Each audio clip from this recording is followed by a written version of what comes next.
Howdy folks, hope you're all having a good one, and welcome to World of Warships with Rear Admiral Jingles, and we have a cracker of a Tier 7 battle for you today. Domination mode, here on the fault line map.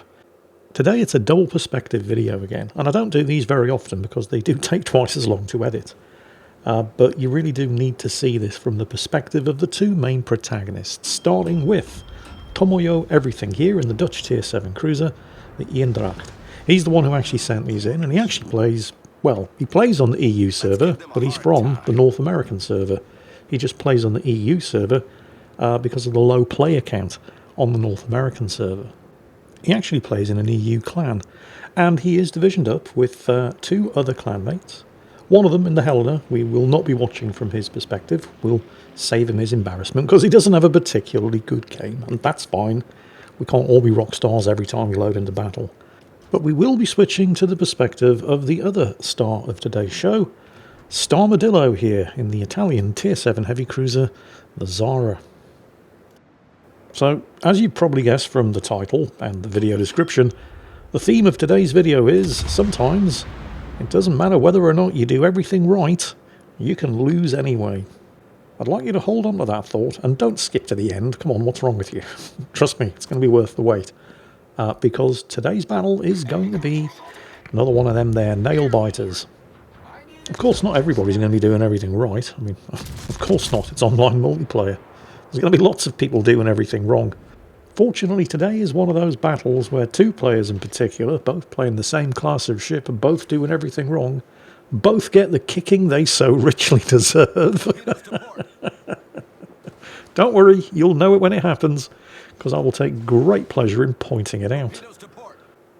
As far as the matchmaking is concerned in today's battle, particularly given that both of our protagonists are in cruisers, this matchmaking is actually pretty good. There's only 2 battleships per side.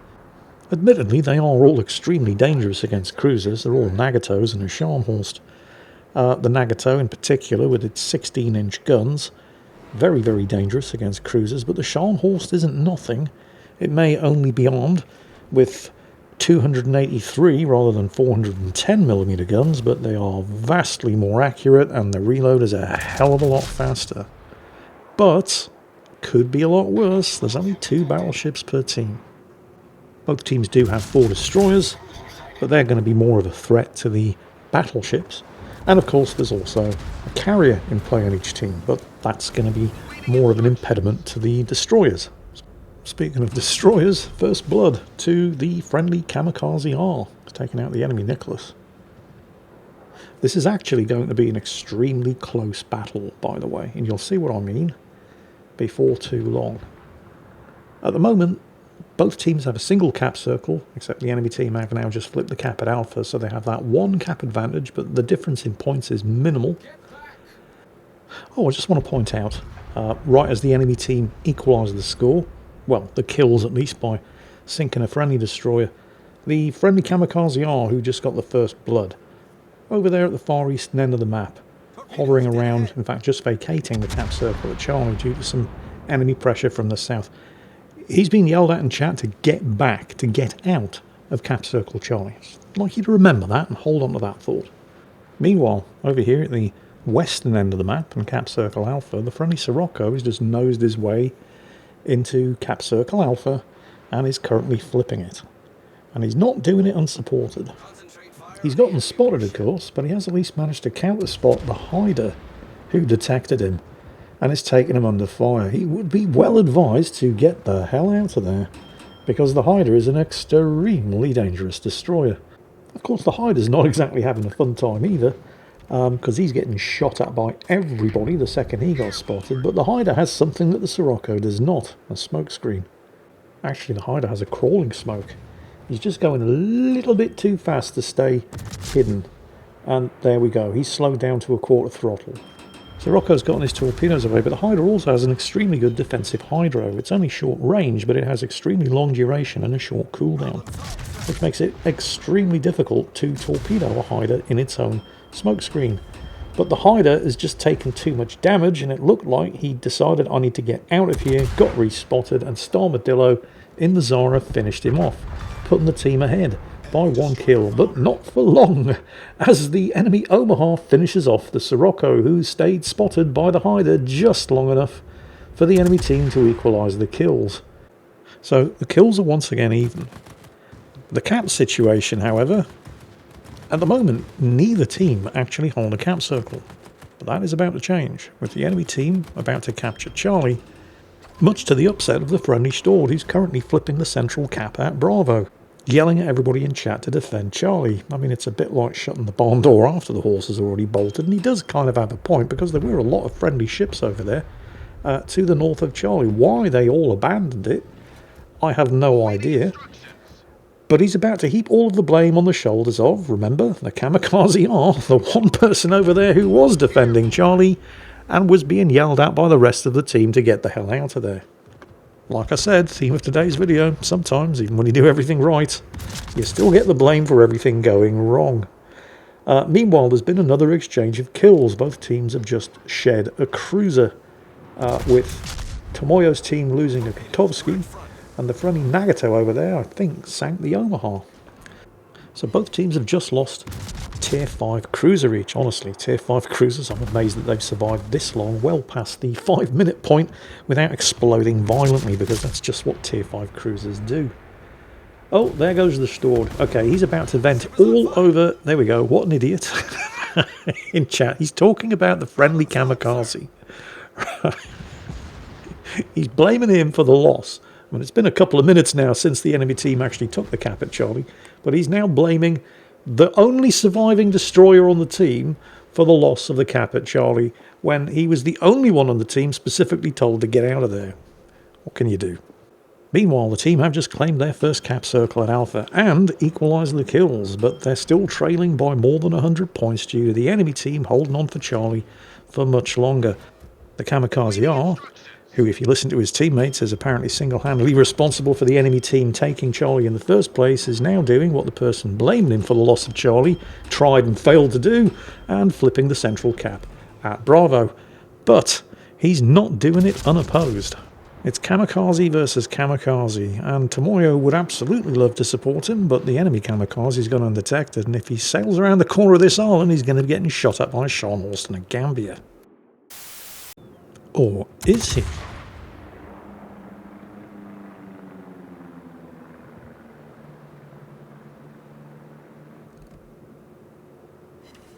Okay, then just a Scharnhorst.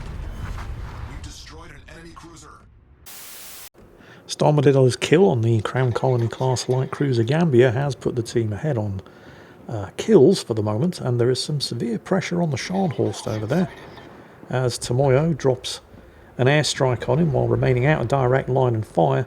But the Gambia manages to claw one back from beyond the grave, scoring himself a flesh wound award there with the fires that he set on the friendly Nürnberg. So once again, the kills are even, except now the enemy team hold 2 of the 3 cap circles, and if things carry on like this, their points advantage is not going to get any smaller. With Tomoyo manoeuvring behind an island here, I was tempted to switch to the perspective of Starmadillo in the Zara instead, as the friendly Nagato manages to get another kill, knocking out the enemy Surrey. But honestly, Starmadillo didn't really have a much better perspective on what was unfolding on the other side of the island. While Tomoyo didn't see it directly, he at least saw his division mate in the Helena getting its health bar absolutely bitch-slapped by the Scharnhorst over there. And Starmadillo in the Zara had a similar view of the demise of the Kamikaze R, immediately followed by the sinking of the friendly Nagato, putting the enemy team 1 cap circle, 2 kills, and 300 points ahead.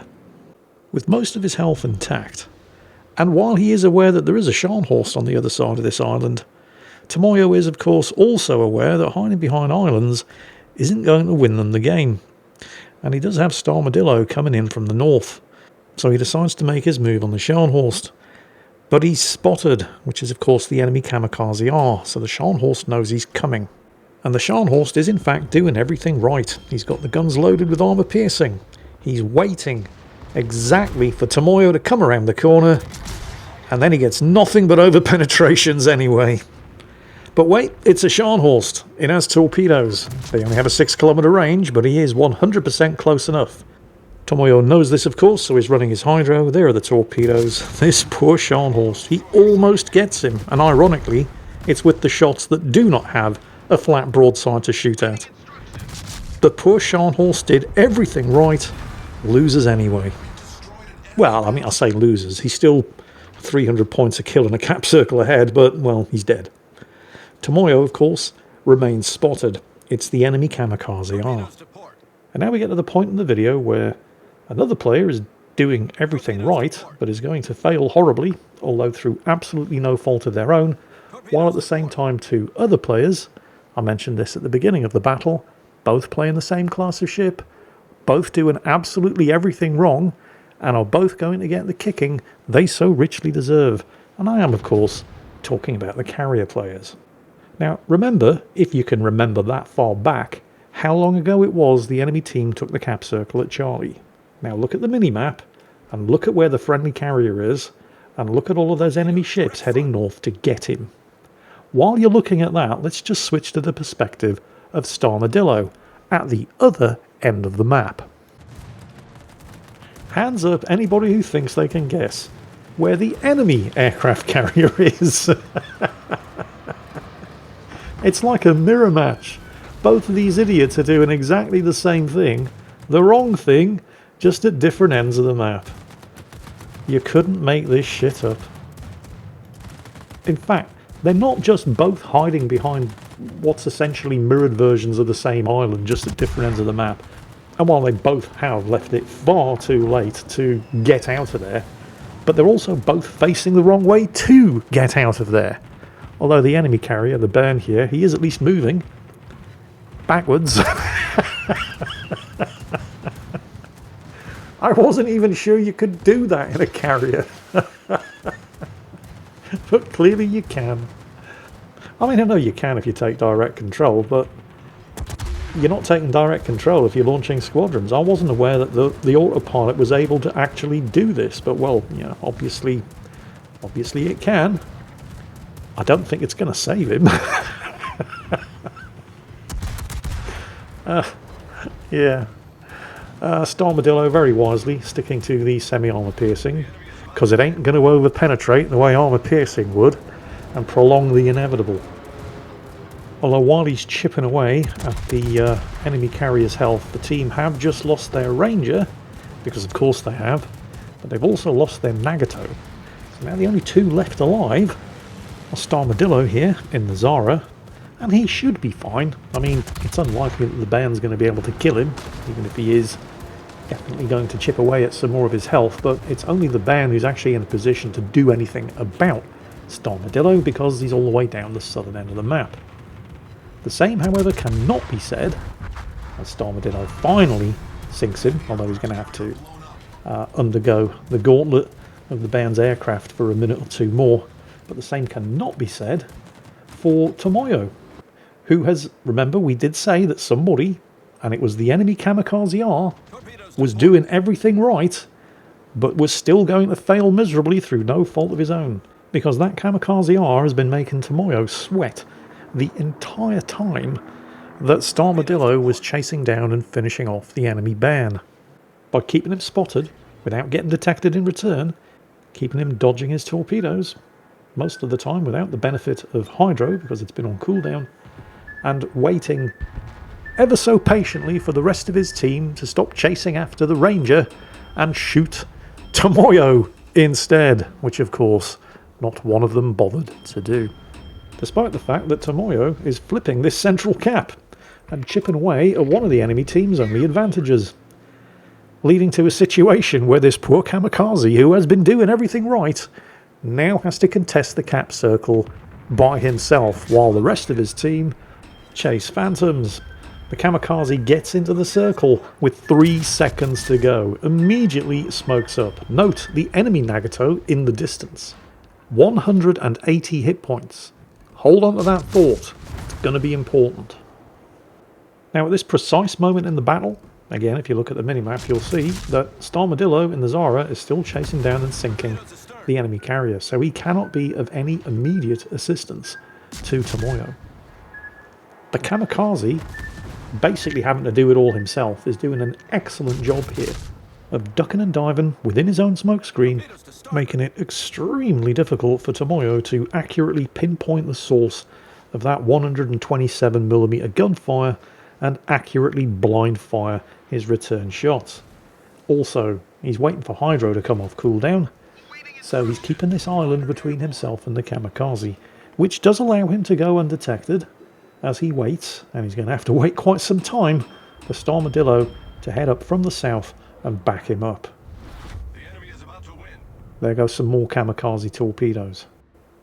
So now it's time to start playing the mind games. What is the kamikaze doing? Because he's got the radio location skill, so he knows exactly which side of this island Tomoyo is hiding behind. The smart money would be to just wait, because he's got 3 surviving teammates who could come to back him up. But, well, waiting for his teammates to back him up hasn't exactly worked out too well for the kamikaze this far, has it? Tomoyo's gotten spotted. He's assuming it's the kamikaze. He aims for the edge of the smoke screen. Pure reflex, he's not going to be there, otherwise he would have gotten spotted. Ah, there he is! Kept Tomoyo spotted, vacated the smoke before it expired, waited for his teammates to turn up, dies anyway. I would love to have been a fly on the wall in the enemy team's chat for the last 7 or 8 minutes, as that poor kamikaze was doing everything right, and Tomoyo outlived him anyway. But he's by no means guaranteed to survive the next couple of minutes, because there's the Akatsuki, and the Algerie is closing in as well. Some good solid hits on the Akatsuki. That's a brave move from a torpedo destroyer, although, well, Tomoyo is on very, very low health, but he ends that particular fight on 1,976 more hit points than the enemy destroyer. Let's not celebrate just yet, though. There is an enemy heavy cruiser closing in. Launches an airstrike, bit of a desperate Hail Mary. He has no idea if it's on target, but spots the Algerie. Although, hang on, airstrikes can't spot targets for you, so you know what that means. Starmadillo just turned up. Spots the Algerie just after the Algerie spots him. Algerie doesn't have great concealment, but it's slightly better than the Zara. Gets the shots out just as the Algerie goes undetected. Scores the hits anyway. Big relief for Tomoyo, obviously. Algerie, probably not too happy about it, but the Algerie absolutely definitely can still kill Tomoyo. Whether or not he can kill Starmadillo as well remains to be seen. Neither of them have a huge amount of health, but he doesn't have to kill them both, he just has to spot them for the Nagato with its 16-inch guns. Nagato, who was last seen on 180 hit points and has not been seen since. Again, hold on to that thought. With Tomoyo playing chasey catchy, stay the hell away from me around this island, successfully baits the Algerie into going after Starmadillo instead. And between the two of them, with a fine display of teamwork, they finish off the enemy heavy cruiser. And that just leaves the Nagato. That Nagato was last seen on 180 of his 65,000 hit points, at almost exactly the 7-minute mark. And with 3.5 minutes of the battle remaining, that was almost 4 minutes ago. So where is he? Now, I cannot know for sure. Oh, Algerie torpedoes. Oh, this is going to be close. Oh, he's just made it. Right, anyway. That island up there in the distance to the north, that's the island where the Ranger was sunk, where the Nagato, the Algerie, and the Akatsuki were all chasing down the friendly Ranger. And it's not that far away. And it has been 4 minutes as Tomoyo flips this central cap, finally here at Bravo, and both he and Starmadillo head for the final cap circle at Charlie, where it all began. Now, the Nagato is a lot of things, but subtle is not one of them. And while the Eendracht, and in particular the Zara, are not particularly stealthy cruisers, they're both way stealthier than a Nagato. So if the Nagato was coming this way, they would have seen him at least 3 minutes ago. But they haven't. And more importantly, they haven't seen him shooting at either of them. And he's been in range and had plenty of opportunity to do so, as both of these guys at various points have been spotted by the Kamikaze R, the Akatsuki, and the Algerie, and yet neither of them at any point got shot at by the Nagato. So why is that? Remember, he was last seen on 180 hit points, all the way up there to the north, more or less behind that same island where the Ranger was sunk. Can't see it now, there's another island in the way. But it's up there, and it's the only possible place he could be, assuming he hasn't gone AFK, where they would not see him, and he would not be able to shoot at them. And the only possible logical explanation for that, I mean, there are lots of illogical explanations. He could just be really bad, but I don't believe that's the case. I think what he is doing is actually kind of smart. I think the Nagato is actually doing the right thing. He's not trying to win harder. He's hundreds of points ahead with less than a minute and a half to go. He still only has 180 hit points because he doesn't have any charges of repair party left. And rather than throw in the match by getting spotted first and getting shot at first and therefore dying first, which absolutely would happen because this is a pair of cruisers and he's in a Nagato, he is hiding behind that island with his 180 hit points, not trying to win harder, and is simply waiting for the points win as the battle timer runs out. The Nagato is in fact doing exactly the right thing. And he's going to lose anyway.